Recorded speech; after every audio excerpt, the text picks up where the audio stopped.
Today I'm going to review Merchant and Marauders, a game by Christian Markusson and Kasper Agard, with illustration by Quillians. It came out in 2010, it's published in the US by Z-Man Games. It's a game about trading and pirateing in the Caribbean islands and sea. I think it's a very good game, although there are some major problems in my opinion with the game that I will go through after a quick explanation of the rules. So let's jump directly into that. As you can guess at a glance, this is a very busy game. There are ships moving around the board, both in the player colors and neutral pirates and navy ships. There is a score track down here. There are in-demand goods at different ports. There are merchant ships, these ones ready to be attacked. So even more than usual, I will not go through a detailed rule explanation. But basically what you do during the game is you move around. You have 3 actions every turn. One action can be one movement, so even crossing the board will take you more than one turn. Entering a port is an action. Dealing with that port and buying and selling and doing stuff there is an action, and attacking something else is an action. So the strength of this game is that there are 2 paths to victory. You're still competing for victory points, glory points actually, but the way you go about it can either focus on trading by buying stuff around and selling them in other ports. You simply try to collect many of the same and then selling them in a port that demands it. Like this is a cloth demand, as you can see here, and those change during the game while you sell stuff. And if you can sell enough, you get 1 victory point.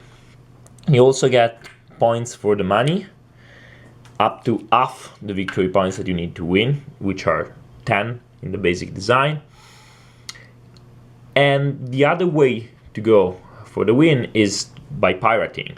You gain points by winning combats, and you can gain points when you defeat these little merchant ships. And this is one of the only mechanics that I really want to explain because I think it's very clever. These cargo cards double as merchant ships combat cards. They can damage your crew in this case, or something else, depending on the card. They can escape, and basically you have a value that is called maneuverability that tells you how many escape cards can you flip before the ship escapes. There are things that you can do with your ship that increases the number of cards that you can draw, that you can flip. So it is a very nice mini little game in the game. What I don't really care for is the really wonky and complicated combat system. You will see that every gamer board, every player's board, which is very nice or very well refined, components are stellar in this game, has this table, this chart that tells you how much hull, cargo, mass, crew and cannons you are left with. And when you start fighting, you will roll dice, hoping to get the very nice 5 and 6s that are basically the skulls here, and hitting the opponent's ship, damaging it, and finally destroying it. So you do this over and over again at the beginning of each turn. Before players take their action, there are events that can do all kind of weird stuff. They can move neutral ships around. They can bring more neutral ships on the board. Basically, pirates are bad for you if you're a merchant, while navy is bad for you if you are a pirate. Every single harbor in the game has some special abilities. They can really change what you do. The events come out. There are missions on the board, so it's a little bit of an adventure game that they tell you where you have to go, what you have to do, and what the reward is for that mission. You have rumors that are basically smaller missions, and All of this goes with your captain's characteristics, your ship characteristics. So there are a bunch of stats that are combined between your captain and your ship, and that allow you to have a certain strength in combat, a certain influence, a certain ability in sailing around. So, as I said, I'm not even trying to teach you how to play the game, just wanted to give you a general overview. So, first of all, how complex is this game? It can look quite overwhelming. There are many rules that you need to know, and because of that, if you have never played before, you will probably get kicked around by other players that are more experienced than you. This said, is not really a very deep and complicated game to learn after that, and I wouldn't say that it's one of those games in which the better player will always win. There is a bunch of luck, you are constantly rolling dice, drawing cards, seeing what happens, but it is fun in its own right. I like games where there is a ton of variability, and this is certainly the case. You will never replay the same game exactly the same. Every single element of a game is randomized somehow, where the demands good are, how the combat goes, even which nations do their merchant ships belong to, and this can affect you with bounties and navy chasing you around the board. And of course there is a high level of interaction. And this is maybe the first flaw of the game, in my opinion. The interaction between players in only one way.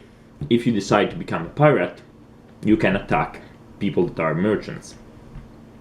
So there is a constant threat of someone else turning on you, but that becomes very annoying when it happens. Let's say you are a 3-player game, and at a certain point, one of the pirates decides to attack one of the 2 merchants.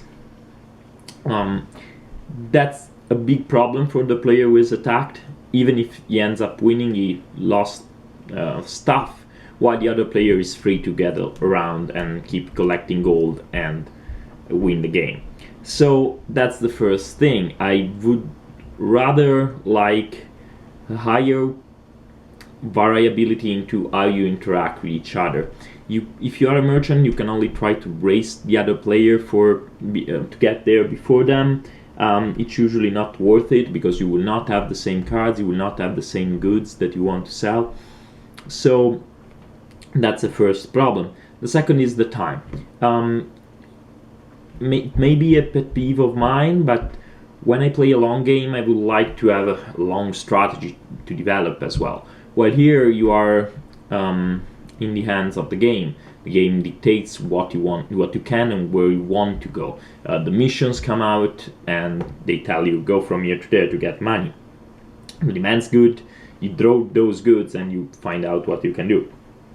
So, and the game rarely runs under 3 hours. That's why I usually play to a shorter number of points. It still provides a fun experience, and I'd highly suggest it to anyone who wants to play the game. Go to 8, or in extreme cases even to 6 points instead of 10. Yes, it will be a shorter game. You will not have all your ship upgraded with all the cool stuff. You will probably never be able to get the galleon, but the game will be tight enough and fast enough to be fun. So these are, oh, and the last problems I already mentioned is the combat. The combat is long, overcomplicated, and really you keep rolling and hoping it goes good. You have complicated maneuvering, more akin to a naval simulation game than to an exploration and adventure game. This said, the game has undeniably a lot of merit. First of all, it's original in the sense that there aren't that many good pirate games. They have tried many of them, but this was the first one that I am happy to have. I am happy to have played. I really think it brings the team out. It chooses to limit the board to a certain area of the Caribbean Sea and not to the entire world or the entire Atlantic, and so it can afford to be very specific about what happens in the different ports. You really feel the difference between going to Cartagena or St. John. It's not the same, and it will never be the same. It integrates very well the different nations that are playable by the players and that will be on the board fighting you. It delivers a very nice experience of seeing what happens while changing your tactic more than your strategy while it goes around. Also, if you're a pirate, you're not totally cut out of the possibility of being a merchant. That's nice too. As I mentioned, the mechanism for fighting the little merchant ships is very nice, and it has a very streamlined combat and escaping simulation, which is far better than the main mechanic of combat in the game, in my opinion.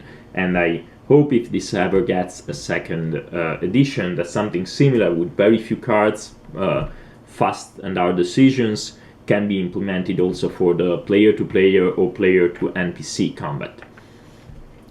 The components are absolutely magnificent. It's one of the best games I have seen in this regard, although the new Francis Drake is even better, but that's a very different game despite the similarity in themes.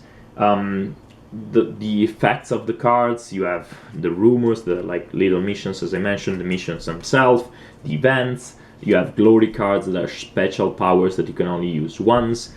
They all are very nice and very different. The game was clearly well thought out, it's well developed, there is no unbalancing of sort, because you can win with either strategy, despite the issues that I may have with the channeling into one or another. And I really think it's a good game. I look forward to any expansion or a more streamlined edition of this. I wouldn't say just go out and buy it. You must like this kind of games with a lot of randomness, a lot of, oh, let's see what happens, and a certain amount of backstabbing between the players. You must want to damage your opponents more than you must want to just construct your route and try to do everything by the book. So, thumbs up if it's the kind of game that you're looking for, and if it is, you will really enjoy it.